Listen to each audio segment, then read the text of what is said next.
because none of you should go see this thing. Oh, yeah. None of you. I would rather jack off with sandpaper. No. I would rather watch Madam Web again.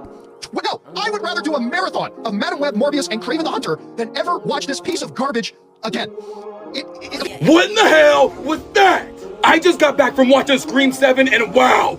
To say it, this is going to be one of the weakest entries in the Scream franchise, and I think Scream 7 should be watched or rented at home. Nah, bruh, ain't no way. Ain't no fucking way, bruh. After 30 years, we finally got our first bad Scream film because, dog, I just got done watching Scream 7 and oh my fucking goodness. This movie is I would rather jack off with sandpaper. No. I would rather jack off with sandpaper. No. I would rather jack off with sandpaper. No.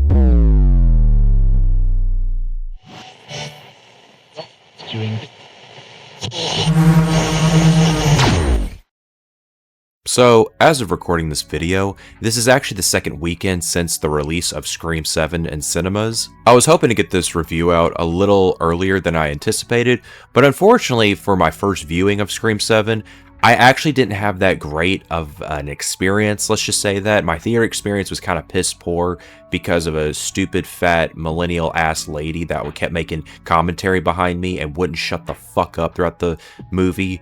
And quite a bit of people shushed her, including me and my eldest sister. We both turned around, like we both looked at each other and turned around and we both shushed this bitch, and then she would shut the fuck up for a little bit, and then she'd still, the millennial ass lady would still go on making stupid commentary and shitty jokes that just weren't even funny. And I'll get to her in just a second, but let's just say I needed a second viewing to like really gather my thoughts on Scream 7 and just kind of give you guys a good overview of what I really thought about the movie, the ups and downs, and why I actually really like this movie. And I'm not really hating it like everyone else is because, you know, I don't think like a hive mind. I don't go with the flow. I don't go to Twitter to get my own opinion on anything like Moist Critical does, or even Reddit for that matter. No, I actually do have original thoughts on things and I try to offer a unique perspective on something I've viewed or something that I've experienced. But with all that being said, before I get into today's movie review or like a spoiler review, because I'm not going to really do a non-spoiler review. You can go watch something else if you want to watch a non-spoiler review if you don't want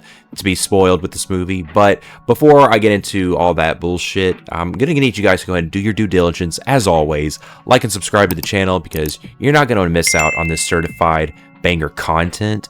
And also, while you're thinking of it, go ahead and hit the hype button if it's available, and comment down below after you've watched the video, or comment during the video so that you're engaging with the content. And it helps out with the algorithm because that actually does help out with the YouTube algorithm, and it lets the algorithm know that you want to see more content like this, and it'll push videos out like mine to others because it's a relatively small channel and I want to keep growing this audience. I want to keep making more videos. So if you guys could do all those things, please do. And with all that being said, let's get right into the video. But to kind of continue on with what I was saying earlier about the millennial ass lady in my first viewing of Scream 7, I was watching this movie in a premium format. It was the Dolby screening that they do at AMC theaters. I did that on my first viewing because, you know, it was a lot closer to my, you know, family. We all wanted to go see this together, so that's kind of what we did. I was initially going to go see this in IMAX, but of course, it was a lot easier to do it the other way than IMAX.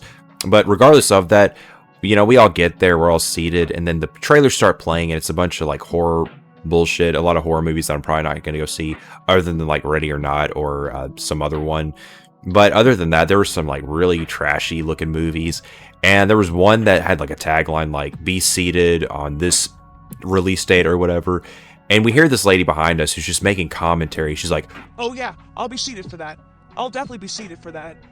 And it's just like, it's like one of those weirdo kids that you had to deal with in high school that would always say the one-liner or say like the one joke that everybody was kind of getting on. It was like the trendy joke, and the one nerdy nigga would just say it out loud, and like you'd look at him in complete disgust because it's like, you're not funny, you're not him, get the fuck out. That's kind of what it was like when I heard this bitch talking. And she was definitely millennial coded. I hate to say it like that because I know there's a lot of millennials out there that aren't like this and are actually decent hearted people. But unfortunately for a good chunk of them, they have like this very millennial ass cadence of like cringe ass humor that they like to display themselves as. And this was really no different. I kept hearing this lady behind us just making commentary here and there, and she was really loud, and people kept shushing her, and like she would shut the fuck up for a little bit, and then of course get on with it again. And it's just like I can't believe people like that still exist. And you think in the grand 2.6 we would have like eliminated this problem, but unfortunately that's not the case. This has been an ongoing issue with a lot of cinemas, unfortunately. And this is why I say we need to have mandatory or routine checks with each cinema room, like have employees or theater employees go in routinely checking on each room, making sure no one's being disruptive during the movie. Like, we just need to have stuff like that, because I think they used to do something like that back in the day, and I think there are some theaters that do this sort of routine checking every now and then, but this one, unfortunately, my showing did not have this. And I think a lot of theaters do need to start embracing doing this sort of practice so that a lot of people aren't being discouraged from attending the cinemas. Because unfortunately, we have people in society that treat the theater room like it's their living room. And that shit needs to, like, we need to stop that shit immediately. And I've said this before, but I've just gotten to that point where I'm going to have to be the asshole at certain times. And for the good chunk of the times when I go to the cinemas, I don't really have this problem. It's very rare, but unfortunately, there are going to be those times where somebody is going to be disruptive and they're going to treat the whole area like it's their living room. And it's just so unnecessary, and it really pisses me off. And it really pissed me off that this was my experience from my first showing of Scream 7. And I felt like for my first viewing, I couldn't really enjoy it in the way I wanted to, and I think that was the one part that was really pissing me off. And and then there were just like this lady like screaming out certain plot details, like, spoiler alert, but Stubacher makes a return through like an AI generated video, or so you're made to believe. And like when the first time Stubacher appears on screen, like this lady behind me, she goes, "Oh my god, Stubacher!" It was so fucking obnoxious. I'm like, this would have been a cool ass reveal, or just like a cool ass scene, and I would have really enjoyed it a lot more if this lady behind me didn't scream at the top of her fucking lungs saying that shit. But unfortunately, I had to deal with that the first time around. And it just, that whole thing really pissed me off. And I think the lady was drunk, and like I said, this is why we need mandatory routine checks or whatever, because I don't want drunken people walking into the theater room and then acting like that, or just acting like ass. And of course, she was fat on top of that. That made it even worse. She's fat, loud, and obnoxious. I remember one time, I think she left for a little bit, and there was like a lot of peace and quiet for the time being, and then she came back, and she was climbing up the steps, and like you could hear her huffing and puffing.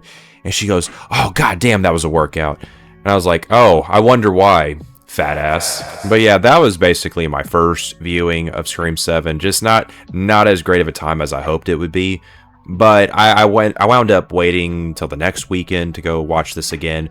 But before I even went to watch Scream 7 again, I watched the movie Hoppers, or Pixar's Hoppers. A pretty good movie, and it was a good way to kill some time before watching Scream 7 again. And then after that, I went to go, I got some lunch, and then it came back to the cinemas, and then watched Scream 7 again. And luckily this time it was a lot more peaceful, a lot more quiet, and I watched it in a standard format, didn't have the premium format this time, which was unfortunate, but you know what, I'll take the trade-off. I'll take, a peaceful, quiet time. I can actually gather my thoughts on things I liked and disliked. That was great. I like that aspect to it. But funny enough, with this second viewing, of course, like, sometimes when you see the same movie or at the same theater, they'll show some of the same trailers that are attached to the movie. It just depending on the format you're watching it. If it's like a standard, it's all going to be the same. And if it's in a premium, they might show different movies that are going to be showcased in that premium format you're watching in. Just a little tidbit there. For this second showing in the standard format, I noticed some of the trailers, a lot more of them this time, were extremely ghetto, or very ghetto coded, because a lot of them, I think one of the first few trailers I saw was Ghetto, Ready or Not, or They Will Kill You. That's the movie. It's just basically a more blackified version of Ready or Not.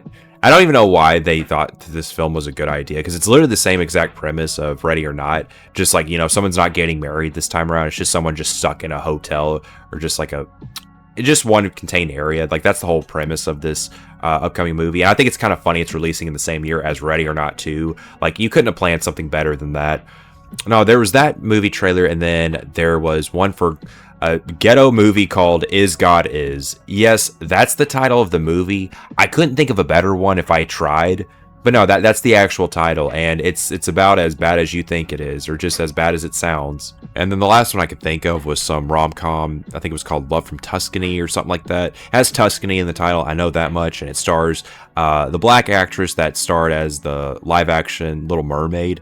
It has her in the movie, and it's just basically her trying on a fucking wedding ring, and then she gets caught wearing it by this Italian family, and then she basically lies that she's getting married to this Italian guy, and then she falls in love with the black Italian guy or whatever, somebody that race mixed in the Italian family. She falls in love with that guy, because Italians are known for race mixing, and they're known for loving that sort of practice.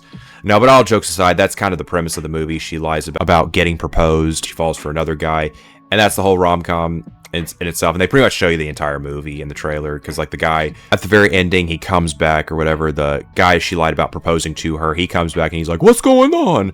And it's like, oh shucks, she's in a lot of trouble. It's like, all right, fuck you. But no, all shitty trailers aside, the second viewing for Scream 7, pretty keynote, and I was actually able to hear myself think and actually jot down some notes during my second viewing. So with all that being said, I think it is now time to get into the actual review, or just my overall takes on the spoiler elements, whether that be the good, the bad, or what they can do better in future movies. So let's just go ahead and jump right into it. Now, despite this movie being really successful at the box office, especially its second weekend, it's about to surpass the first movie in terms of the global box office. And I think this movie, or this franchise, is declared as a billion-dollar franchise. Unfortunately, this movie is getting quite a bit of hate, especially with some story elements such as the killer's motivations and some developmental issues with that, or at least with those characters. And I've seen a lot of people complain about the opening sequence to this movie, with the two people going to like the Airbnb at Stu Macher's house. And I've seen a lot of people complain about that and saying like that opening sequence really serves no purpose in the movie. It's just there as like shock value, or that, Stu Macher's house is being burned down. But a lot of people are arguing that if you took that sequence out, like the movie would still like make sense. It would logically flow without it. And this is where I'm going to have to disagree with a lot of you, because I think the opening sequence does serve a purpose, at least, especially with the killer's motivation, or one of the killer's motivations throughout this movie. And I'm going to go ahead and explain that right now, because I'll get into one of the killer's motivations. And spoiler alert, again, spoiler alert for this part, but Jessica is one of the killers in this movie. It's, played by Anna Camp. And unfortunately, for yours truly, this part was actually spoiled for me before I even watched this movie for the first time. I saw a tweet from one of those people that were boycotting this movie over the Melissa Barrera controversy. I'm not going to necessarily get into all that, because I'm sure you've seen it on other YouTube videos. So if you're curious about that, just go watch someone else's video on that whole topic. I'm not going to cover that. But for this particular context of this video, yes, one of the killers was spoiled for me. The other guy was not. Fortunately, but I was going in, the first time watching this movie, I was kind of going in with the perspective of maybe that tweet I saw very briefly, because I did scroll past it very fast, but I was hoping that part was fake, because it did kind of look fake with the picture I saw online, but unfortunately it wasn't. But when I watched this movie for the first time, and I was watching Jessica's mannerisms when she's talking to Sidney Prescott, or Sydney Evans in the movie, because she's married, but the first time she's talking to her, you can kind of tell like some micro expressions here and there in the way she was talking to Sydney about being overprotective to her daughter. It's like, if you're too overprotective, then they're never going to learn how to protect themselves.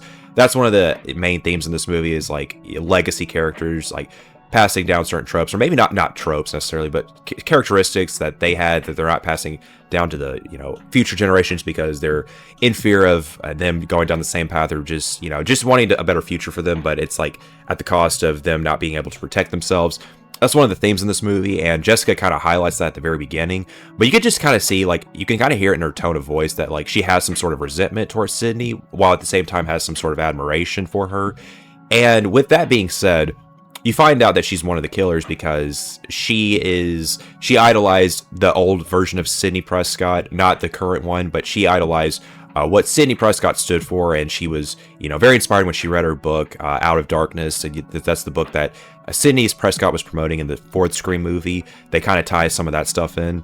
And what Jessica basically says throughout like her little monologue towards the ending of the movie, but she basically explains that she went through domestic abuse with her husband. Her husband was very abusive to her, and when she read Sydney's book Out of Darkness, it inspired her to take action against her husband and ultimately killing him. But of course that had consequences, because she kind of went crazy after that whole incident with killing her husband, and she was really obsessive over Sydney. And when Sydney moved away for a brief period of time, and then that caused her to be like not really idolize her idol that much at that point. And she just explains that she went crazy when she moved away, and it was like kind of symbolic of like, oh, she's no longer that idol that she thought she was, basically saying you can run away from your trauma. And of course, Jessica didn't really care for that, so it caused her to go crazy. She went to a psych ward, and that's where she meets the other killer, Marco, and she develops this elaborate plan to get back at Sydney, kind of move close to her in Pine Grove, Indiana, where Sydney Evans is living now. And Jessica moves right next door to her. She's her neighbor, and she lives with her son named Lucas. And we'll get into him in just a second, the whole dynamic with him, her, and Jessica. But yeah, she moves close to Sydney, starts developing this plan with Marco to use AI against Sydney because Marco has a history in sort of like AI technology. He says he used to work for Google, but somehow ends up working for a care facility. And again, we'll kind of get into those aspects later on in this video. But yeah, she develops this elaborate plan to kind of get back at Sydney and use her daughter against her. She's kind of using, Sydney Evans not really training up Tatum to basically defend herself against any sort of future dangers. Like in the way that Sydney Prescott was growing up, she was able to kind of fend for herself, like after the Ghostface massacre, or not the Ghostface massacre necessarily, but after the first incident at Stu Macher's house where everything began. And this is where I'm going to kind of tie up with the opening sequence with the killer's motivation, is that Jessica was trying to, use the original Sydney Prescott as like her motivator, as like her beginning point of like how she got to where she is now. There's a theme of psychopathy and just overall obsession with the old, or just with your idols. And that's kind of what fucks her up later on. Like even going through something as traumatic as having an abusive husband or whatever. I think there's something to be said. There's some commentary here about women who go through domestic abuse and then they, turn out really no better after the fact. I mean, those cases are pretty common. And it's just like women are their own worst enemy a lot of the times, especially single women. I hate to break it to a lot of y'all, but that is what happens a lot of the times. It's not true for every single incident, but for this case, I mean, of course, it's a movie, but there are cases like this where single mothers become very abusive after a tragic relationship with their husband. That seems to be the thing these days, especially in the modern culture. And like even you can go back like 100 years and you might find certain cases like this. But to kind of reel it in for you guys, there is a theme of obsession and psychopathy with this overall movie and the killer's motivation. And Jessica explains that she's basically trying to use Tatum to get back at Sydney, and basically says that she's going to try to kill Sydney to basically start fresh with like the source material or whatever, have like a new inspiration for other people, or not even just other people, but just for herself, kind of like start fresh from the ground up. Because a lot of these movies, especially Scream movies, they typically, with the killer's motivations, they reference something with Sydney's past or whatever. Something happens in the first movie or like later movies. It's like, oh, you did this to me, I'm jealous of you. It's just like, it's usually one of those things, like either revenge, obsession, or just pure jealousy. Those tend to be the themes or the motivations for each of the Ghostface killers. But for this one, I think it's just pure obsession, pure psychopathy, or I don't know if you say psychopathy, but just a straight up psychopath is what I'm saying. And there is something to be said about people who kind of delve into the past and then like they read certain books or whatever from like real people, and they start developing this like movie brain phenomenon, as I would call it. And just like this overall, like, I'm the main character, I want to be the main character, I want to be the star of the show. And that's kind of what you see with Jessica's motivation. She hates the current Sydney. She wants to kind of reference the old Sydney, but basically start fresh from the ground up, have a new way going forward with like the killer's motivation, or just like her motivation against somebody. It's just not like pure, like it's not like a pure revenge story. It's just straight up obsession. And she's basically saying like, oh, I'm going to kill you, and then Tatum's going to have to live with this. And to kind of go back to the opening sequence, I think the purpose of that opening sequence with burning down Stu Macher's house, I really don't think it's that confusing or out of place for that to happen, because I think that was symbolic of the fact that they're simply burning it all down. That was kind of one of the taglines for this movie, is that I'm going to burn it all down, basically with like Sydney's lore, or like where she came from. And it was basically to say, like, because I think Jessica even says this. She's like, this is all happening at your house. I've got basically your daughter hostage, and I'm going to kill you. And we're going to basically start fresh from this point on. And like this is like the new motivation. This is where things are going to go from here in terms of like revenge arcs, jealousy arcs, whatever the case is. That was kind of the point of burning Stu Macher's house. It's to symbolize the beginning of something new going forward. And that's why I'm not really giving this movie a hard time for its motivation, because initially I thought the motivation kind of sucked. It was just like, oh, she's just obsessed, that's it. But when you really start to think about it, and especially after a second viewing, which was definitely needed for my end of things, but after a second viewing, I actually think Jessica's motivation does make sense in the grand scheme of things. And you can kind of like look back at previous Scream movies with like the killer's motivations. Some are a lot weaker than others. I think Scream 5, like the killer's motivations in that movie, I thought that was total weak sauce. It's just like, oh yeah, we're developing this plan to basically say that, you know, we're tired of people saying fuck the fans are the bad guys. I think that was the overall theme in that movie, and I always thought that one was kind of weak for that reason. I never really fucked with Scream 5, or just Scream 2022. I know it's not called Scream 5, but you get the point. And then Scream 6, like I actually did like that movie, but towards the ending where you get to like the killer reveals and their motivation, it's just basically a revenge story, another revenge story. The family is getting back at the Sam Carpenter because she kills Richie, which is, you know, the son or the brother of the family that were the killers in Scream 6. Like, a lot of that's kind of ridiculous, and a lot of people do kind of view that as weak sauce. But for this movie, Scream 7, I really don't think the motivation is that far-fetched, and I think it actually does kind of make sense, because I could actually see this playing out in real life, like someone being so obsessed or suffering from movie brain, or book brain in this case, because she read a book. I could see something like that being the driving force for why someone would want to carry out a plan like this, just like a pure psychotic plan, such as Jessica's, and getting the help of like some other weirdo to help her out with everything, like with the AI and all the technology to kind of get back at Sydney, using her past against her. But yeah, like you start to look at it from that lens, and it makes a whole lot of sense. And I think there are a lot of elements in the story to kind of back that up. And you could argue that it's kind of weak in some sense, or like it needed some work in some areas within the script. But overall, I think the motivation actually did make a lot of sense, and it may not be your cup of tea, and that's fine. But I actually do commend the writers, or a writer, I can't remember if it was one or two writers for this movie. Doesn't really matter, not the point. But what I commend them for doing is basically trying something new, not just necessarily doing a revenge story of like, you know, using Sydney's past, or like having a sibling that's against her, a close friend of hers that's like, you know, it's like, you did me wrong back in this day, you looked at me a funny way. It's nothing like that. It's just like somebody who really had no personal connection initially with Sydney from like 1996 with Stu Macher's house. I like that aspect to it. I like that somebody, you know, this was something that developed over time, just an obsession that just boiled down to pure, I don't necessarily want to say schizo shit. I mean, you could argue it can get to schizo shit, but just straight up psychopath behavior, pure obsession. And I can really see this playing out, especially with someone like the character of Jessica being a single mom and having some sort of resentment towards her son because he reminded her of her abusive husband. And that just kind of adds more fuel to the fire of like why she was kind of a crazy bitch. Just straight up abusive. She turned into the thing that she hated. I guess you could, you know, look at it from that sort of lens. And you could honestly argue with a lot of ghost-faced killers, like from the very start, or like at least with some of them, they have like this noble intention in mind, and then they just become batshit crazy when they're trying to lay out this, you know, killer plan of theirs, you know, to get back at Sidney Prescott or someone else for that matter. But you see a lot of the killers, they really get lost in the sauce with their grand plan, and everything just falls apart because they're just batshit crazy. And this movie is really no different in that aspect in terms of like the killer's motivation, just how they carry themselves or like carry out their plans. Like that's typically what happens with each of these killers. They really just get lost in the sauce at the end of the day. But yeah, not to harp on that too much or anything like that. And like I get why some people might not fuck with this overall motivation or just like the way the plans unfolded with like the writing and whatnot. I get that to an extent, but just to like see the overall reaction to the killers and their motivation online, I think it's y'all are kind of overplaying your hand. You're being super dramatic about this. I saw that guy 3C Films, you know, criticizing the killer's motivation, and he was basically saying like a lot of people are trying to make it make sense, especially the opening sequence with like how that ties into the whole movie or the lack thereof from like his argument.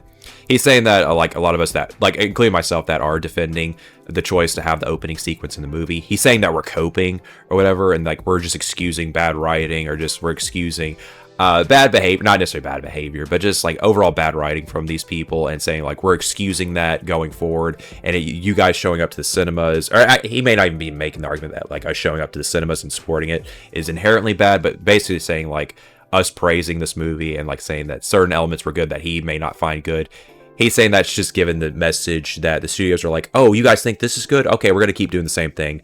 And like, I kind of get that to a certain degree, but at the same time, I think, Chris, you're being a little over dramatic about this, and as many other content creators that are just shitting on this movie because it's popular to do so. But I will say this much: there are some things I didn't necessarily like about this movie, and I'll be happy to get into that because I actually don't just praise every little thing given to me. I am willing to criticize things I might not think were done very well, especially for a movie I like, such as this one. I do really like this movie, but there are some things I want to go ahead and lay out with the things I don't like, and I just want to start off with the negatives before I get into the positives, and then ultimately conclude this video. Psych, bitch. I actually really like this film through and through. I have no negatives to say about this movie. Nah, I'm just kidding. There's one particular thing I didn't really care for, and that was some of the newer characters in this movie. And I think I've had this sort of issue with, like, from movie Scream 5 to this movie. I think it's always been some of the new characters I couldn't really fuck with from the very get-go, and I think this movie is really no different. I think it's just mainly with the kids or like the newer kids, because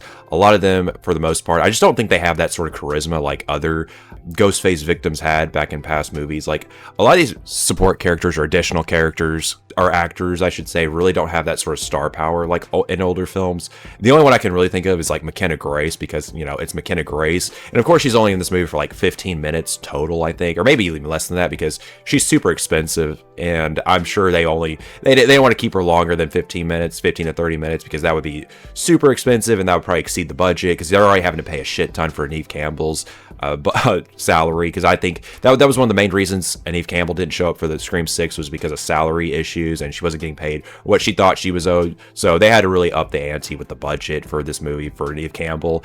And of course, with a big star like McKenna Grace, you've seen her in a lot of movies, and some of the movies that she's in haven't really done well per se. But with this one, of course, it's doing really well, and I'm sure, her salary and her agent's going to really negotiate that with her movies and projects going forward. But despite McKenna Grace, everybody else, I don't really care for. I didn't really care if some of these people died. And I know that sounds bad saying that out loud, but I'm speaking in terms of the characters, obviously. I didn't really care if some of these people died. Some of them just, again, they like that sort of charisma. I think the only people I really liked, like outside the main character, I do like the actress that played Tatum, but I think I did like the boyfriend to a certain extent. I did like Tatum's boyfriend, because I think he did sort of have some charisma here and there, and he did have like that sort of like charismatic approach like you'd see from the 90s and even the early 2000s. He did kind of remind me of that like Chad-like build almost, or like the Chad archetype. But outside of him, no, I didn't really care for anyone else, like in terms of newer characters. And then of course you have the return of Mindy and Chad. You have that duo right there. And I didn't mind Chad through some of the movies, but Mindy always kind of got on my nerves with like the over-the-top, self-aware meta commentary that she always did with the previous two films. That always kind of got on my nerves, because I just don't care for that self-aware dialogue with a lot of these movies. And I understand Scream is like all about the meta, with like the meta commentary and everything like that. But with Mindy's character, and I know her character is related to Randy from Scream 1 and 2, like, because he was like the self-aware archetype. He's like, saying, giving all these ground rules for how horror movies work, and then how you sometimes have to break those rules, or sometimes those rules are broken. Mindy kind of serves that void for Randy, because she's related to him, obviously. But in this movie, I honestly think she's no worse, but I, at the same time, don't really care for it. I think the meta commentary is a bit overdone, especially with like millennial-ass writing in a lot of Hollywood movies. I can't stand it. It needs to go away. And I'm kind of glad they're somewhat steering away from the meta commentary to a certain degree, or at least having the characters comment on certain real-life events or scary movie tropes. Like, I'm glad we're kind of steering away from that into something new. I kind of commend the movie for that, but at the same time, you still have some of those elements in this movie. And what I do commend the film for doing, at least story-wise, with Mindy and Chad, is giving them something new to do rather than just them being students or whatever. They're now serving as interns for Gail Weathers' like independent news program. That's what their role is now. And, they serve their purpose for the movie, and then it gets to a point where it's like, the movie has to tell them to fuck off for a while, so we have to focus on the newer characters. They serve their purpose, but it's like, at the same time, it's very short-lived, and then they fall into the whole, like, they get stabbed again, like the other movies, but they don't die. It's like, I feel like we've kind of worn out our welcome with that, and you could say that's an overall joke with the movies, or the more recent movies, but at some point, we're going to have to put an end to that, and just, if you're going to go through with it, like, just kill them off. Just kill them off if you want to do that. Let's not do the fake outs anymore. And speaking of fake out, or somewhat of a fake out, but one last thing I'll mention for things I don't like is the way Gale Weathers was used in some parts, or actually the lack thereof towards the ending. Like, she has a great scene where she comes in and she's driving the news van. She runs over the first Ghostface killer that really has no connection to Sidney Prescott or Sidney Evans and her family. It was just basically a patsy that was to kind of, or serve as like the fall guy for the other two Ghostface killers. She comes in to save the day, and then, like, of course, she comes out of the van with her, Mindy, and Chad. Like, you see, like, their return. It's a pretty cool moment. And then, of course, she has her moments with Sidney, and especially she gets to have her first interview with Sidney Prescott. She has those moments. And then after the whole, like, news interview, or the interview where she interviews Sidney Prescott, and she, they had that sort of like squabble or whatever about her mentioning her kids, or, Gale Weathers mentioning Sidney's kids and kind of putting her on the spot about why she didn't like show up to New York in Scream 6. There's that interesting dynamic. And then, of course, when like shit goes down and like the Ghostface killers are after Tatum and her friends, or they start killing people, that's when, they both go their separate ways. Or like Gale Weathers stays at the news station, and then she basically does fuck all until like the very ending, where she comes back, and then like her and Sidney kind of hash it out and say like, oh, missed you, I should have been there for you, and I'm sure, I know you feel bad about Dewey or whatever. You have like those interesting moments, but I thought it was kind of weird where you have Gale Weathers, who does serve her purpose here and there, and then it's just like the story calls for her to just fuck off for like the last 15 to 20 minutes of the movie, or actually even 30 minutes. I can't remember how long. She doesn't really show up until the very ending, but she doesn't really have like any of the encounters with the actual Ghostface killers. Like, she has some interesting scenes with like the AI version of Stumacher. That was pretty fun to watch, but then after that, it's just like she does fuck all until like the very ending. I didn't care too much for that. And then there's also like the ending itself, or not just the ending itself, but the whole Ghostface encounter, like the, ultimate reveal of the Ghostface killers. I feel like that went by a little too fast for my taste. Like, I always felt like the other movies kind of had those moments drawn out for a bit. Like, of course you have like the monologue and whatnot, and the ultimate reveal of the motivation of the killers. Like, you have that with this movie, but I feel like the fight scenes and stuff, and just like the overall choreography, I feel like that was very short-lived in comparison to other Scream movies. I could be wrong about that, but I just felt like this was too short for my taste, and I wish we got a little more of that. But that's going to ultimately end my negatives section for this part of the video. And it's actually time to get into the good, because I actually do have quite a few good things to say about this movie. And one of the first few things I'll say is I really liked the new main character being Tatum Evans, or Tatum Prescott Evans. I can't remember if they do the hyphen with the last names, but that's not really the most important part. I actually really liked her role in this movie, and I actually like the actress that played her. I heard initially it was going to be McKenna Grace playing Tatum, until they switched that up and then they gave it to a different actress, which was this one. I thought she did a pretty good job with the material that she was given, and I liked her character arc of like being, considered the useless damsel in distress. She is the daughter of a legacy figure, and she doesn't quite live up to that legacy figure until the very ending. I thought that whole dynamic was there, and I thought it really paralleled with the relationship that she had with her mom, with the main killer, Jessica, and her son. I thought that dynamic was very interesting. There's some parallelism, or actually sometimes lack thereof, because they're two opposites. Like, one has like a very loving relationship, and then the other one, that being Jessica and Lucas, like their relationship is kind of warped. Jessica has nothing but resentment for her son throughout the movie, and you see signs of that throughout.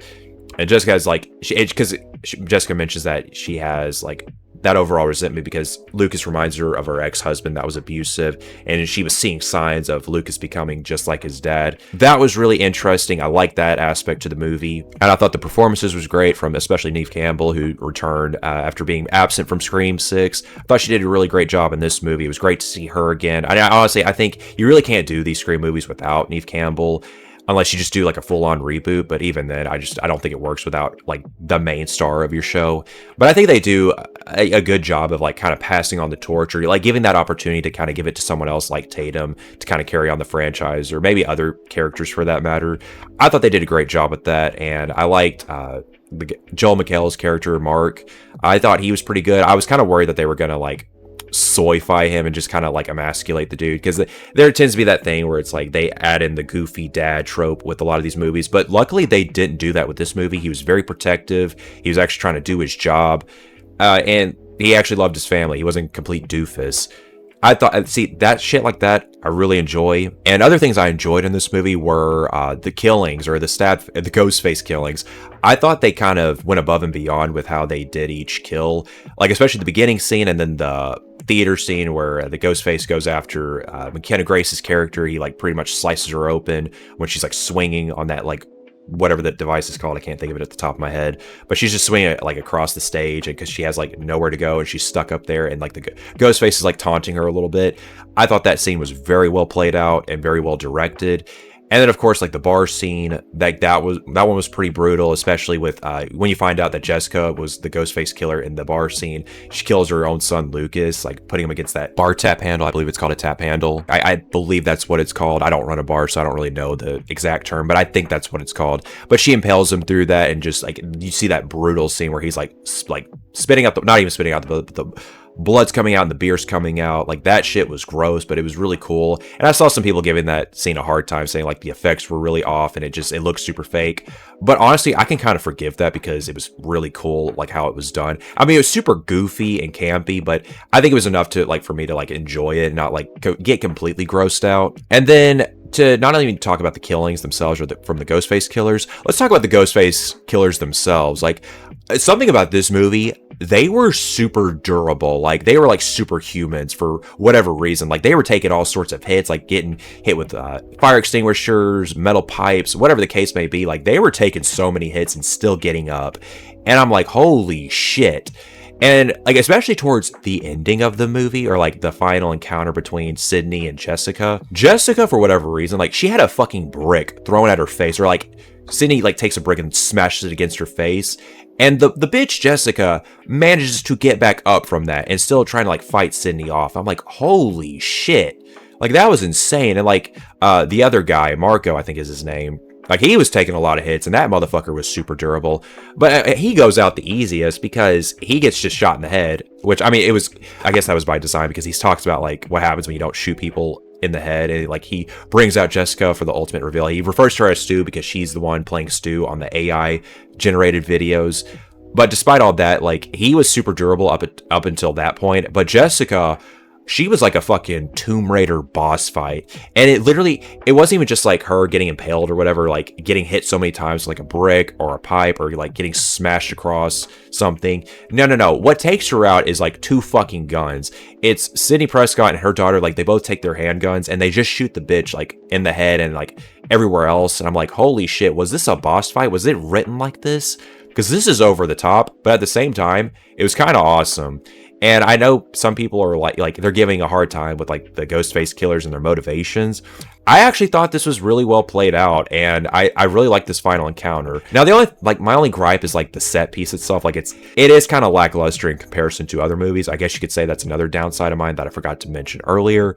But with the set piece, it's like a little uninspired. It's not as good as other set pieces, but it gets the job done and it serves its purpose in the story. And one Ghostface killer I forgot to mention, which was like the patsier Carl.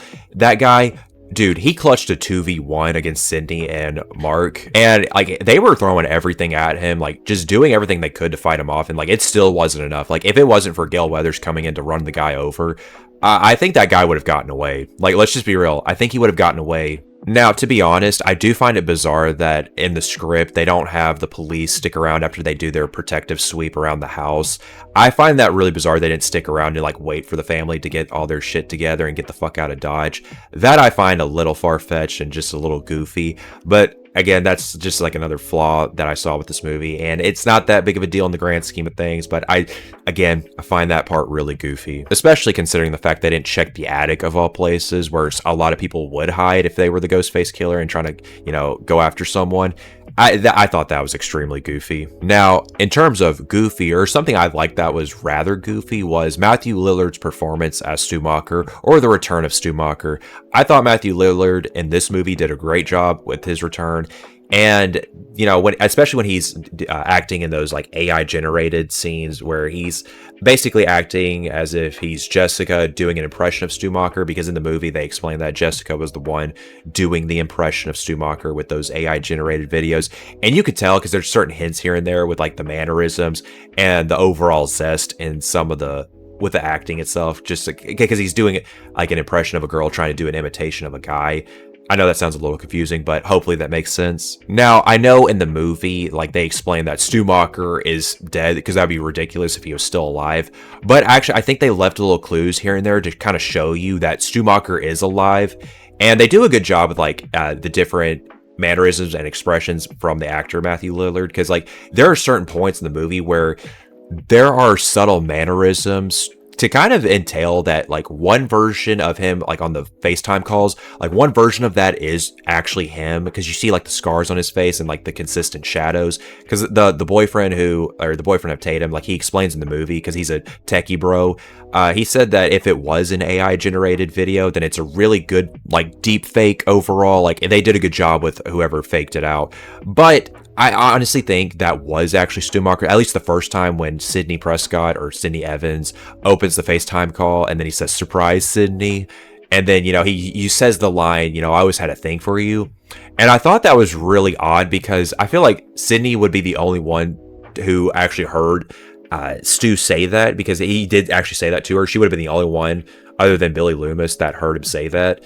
But of course, Billy Loomis is dead in the Scream universe. But with Stumacher, I feel like that was such a unique line to say, or to kind of hint that that was actually him, because nobody else would have known that unless Sydney Prescott with her book Out of Darkness. I guess if she wrote in her book in the Scream universe that moment actually happening, or she kind of details what he said in the book, then I guess you could excuse that.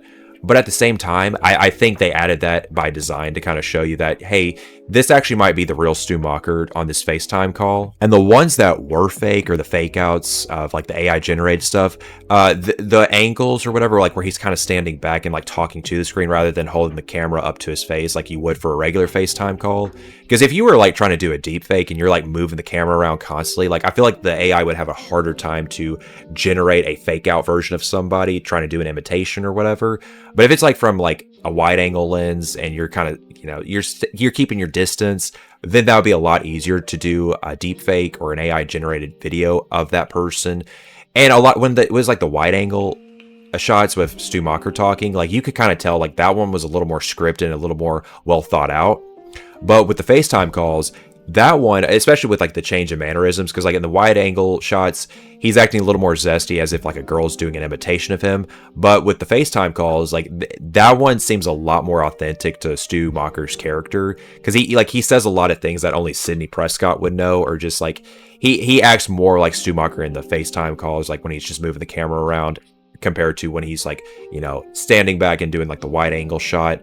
I thought those were like really subtle details, and especially like with the wide angle shots, he doesn't really have the discarded face, or like he doesn't really have a scarred up face. Like, the details on that weren't very consistent. And granted, you could make the argument that like that's there by design. It was like the film trying to mislead you, or like make you question whether this was actually him or not. But I think the ones with like, especially the first time he calls, I think that actually was him. And something that kind of add fuel to that fire, I saw some theories on the beginning scene where some people actually believe Stumacher is actually the Ghostface killer in the opening sequence, and he's the one that burns down his house, because there's a line of dialogue that he says, or like the animatronic says, or so we believe it's the animatronic, and it's a line from the very first movie that he says, or one of the Ghostface killers say to Drew Barrymore's character in that movie. And the only person that would have known that was either, you know, Drew Barrymore's character, or probably Stumacher, because I'm sure he's the one that carried out that kill. But that whoever killed Drew Barrymore's character, that's always been left ambiguous for, you know, all sorts of reasons. But I honestly believe it was Stumacher that killed her in that movie. But the point being is, he says something in that beginning scene that nobody else would have heard. And even like the stab movies in the Scream universe, like they don't even directly use that line for like the beginning of that scene. I know that sounds confusing, but hopefully, again, that makes sense.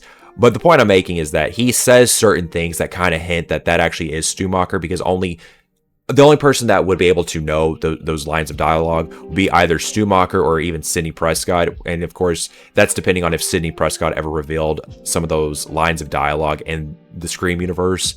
But I'm going to be honest, I really think that was by design. I think Stumacher is probably going to come back for real in Scream 8 or Scream 9, because we know that Scream 8 is going to come out probably sooner rather than later, because this movie's doing really well at the box office. But yeah, I think Stumacher is alive. I think they left a lot of clues to whether he actually was alive, and like especially with them revealing that his medical records went missing, or like the fact that he never made it to the morgue, that was kind of left ambiguous. And I don't even think the killers in this movie really addressed that part, other than like the AI stuff.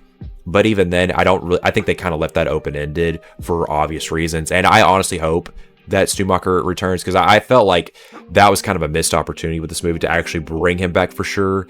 And I did notice, I saw some article online saying that the test audiences saw a version of this movie where they actually did reveal that he was alive at some point in the movie, but they ultimately took it out because the test audience didn't like that, which I don't get why. I don't know how it was played out, but whoever those test audience members were, go fuck yourselves. No, but all jokes aside, folks, I think that's going to do it for this section of the video. I have quite a bit of positives, and I'm sure there's some I didn't mention for the sake of time for this video. I don't want this to go on for an hour. I mean, as much as I'd like to do that, I do want to get this out, and I don't want to, spend too long on like the exporting the file for this video. So with that being said, that's going to do it for this overall section of the video. And to ultimately conclude this video, my hopes and expectations going forward for the Scream franchise is to maybe lean into whether, Stumacher is actually alive, or even dead for that matter. But I hope they actually bring him back for real, and like he has like this overall master plan that maybe we didn't get to see in Scream 7, but it's going to be fully fleshed out in Scream 8 or maybe Scream 9, depending on if they're doing like another trilogy for this franchise. And I know some people had issues with the opening sequence, like I mentioned towards the beginning of this video, but honestly, I would like to see them do something different, where it's like you have an opening sequence that may not necessarily directly tie into the rest of the movie, but it directly ties into another future installment. I think they could actually use that to their advantage, kind of use the fans' complaint to your advantage, like whether, they think it didn't really serve a purpose throughout the movie, Stumacher's house burning down, like a lot of people argued that didn't really serve an actual purpose, but I think you can kind of salvage that and actually make use of it, and also consider maybe workshopping some ideas for the third act, or just like how you're finishing off the movie, because I know a lot of people didn't really like how the last 15 minutes unfolded for Scream 7, and I get it to a certain extent. Some people think the motivation didn't really make that much sense, or that the Ghostface killer throughout some scenes were really lacking, or just to like get that overall motivation throughout the entire movie. And you can also make that complaint for a lot of Scream movies, where you only see a character for a brief period of time, and then you see them like reveal themselves as a Ghostface killer. I think Scream 3 had this problem, and I think the reason they had that problem is because the ending for that movie got leaked back in the day, and then they did some rewrites and changed it to where Roman was the Ghostface killer. Because if you remember from that movie, Roman was only shown for like a little bit, and then he's of course shown at the ending, and I'm sure the general audience members were like, who the fuck is this guy? And I feel like some people had the same or similar issues with this movie, but I'm going to be honest with you guys, that's not a really new complaint when it comes to the Scream franchise. Some people feel like some Ghostface killers don't get enough development or like proper understanding for the motivation, but sometimes I think that can work with a few exceptions, or actually not even just a few exceptions. I think that can work a lot of the times, because you don't want to see too much of the killer throughout the movie, because you don't want it to be fully given away. But honestly, I think that's just honestly a nitpick on a lot of Scream fans. I think a lot of people just like to nitpick for the sake of nitpicking. And like, I get it. It's your opinion, whatever. But to be fair, I do hope they workshop a lot of ideas on how to ultimately close the final act for the movie, because a lot of people actually did like most of this movie up until the third act. And like, I understand why people didn't like Jessica as the Ghostface killer, because they felt like she didn't get enough screen time, or that like her motivation wasn't properly spelled out. But honestly, like I mentioned before, I think hers actually makes sense, like obsession, psychopathy, all those sort of elements that could make a Ghostface killer, well, a Ghostface killer. And I don't really think it's that far-fetched, because like I could see bitches doing that shit in real life, especially having that sort of resentment, like especially if they were domestically abused or whatever, and then that abuse or like that trauma carries over, and it starts to lead into a lot of negative factors in your life, especially having resentment towards your own son. I don't think that part is really far-fetched. That's kind of whatever, but again, that's just nitpicky shit, and it's your opinion at the end of the day. Now, that's actually going to do it for today's video. I really hope you guys enjoyed the overall video. You enjoyed my review and just like how I covered everything. And hopefully I did it in a manner that made sense, and hopefully my analysis on some things made sense. And if it didn't, you can let me know in the comments below. But if you made it this far into the video, I really appreciate you, and what I'm going to ask you to do at this point in the video is to go ahead, drop a like, and consider subscribing to the channel, because you're not going to miss out on certified future banger content. You're just not going to miss out on that. And I definitely have some past content that you should definitely consider checking out, and I'll put some links on the screen. Definitely do a lot of movie reviews, TV show reviews, and even I do cover some gaming here and there. But if you like that sort of content, I definitely have more of that, and there's definitely going to be more to come for sure. Definitely more to come. And if you actually do like this video and my overall content, do consider hitting the hype feature, because that does definitely help out this channel. It helps this my videos get onto the algorithm for a relatively small channel, and we're almost to 1,000 subscribers. So not only just hit the hype button, but go ahead and consider subscribing again, because that is definitely going to help out the channel. And I do want to get monetized on this channel. I do. But even if you don't do all that, I do appreciate you making this far into the video. And with all that being said, I want to thank you guys so very much for making it to the end and just checking out the content altogether. And one last thing I'll ask you guys to do in the comment section is to type out your favorite scary movie. I definitely want to know your favorite scary movie, or just maybe favorite movie if you're not really into scary movies. And if you saw Scream 7, did you like it or did you hate it? Or do you agree with a lot of the overbearing negative reviews? Or are you like me and you really like this movie? Definitely sound off in the comments below. But with all that being said, that's going to do it for today's video, and I will definitely see you guys in the next one. Goodbye for now.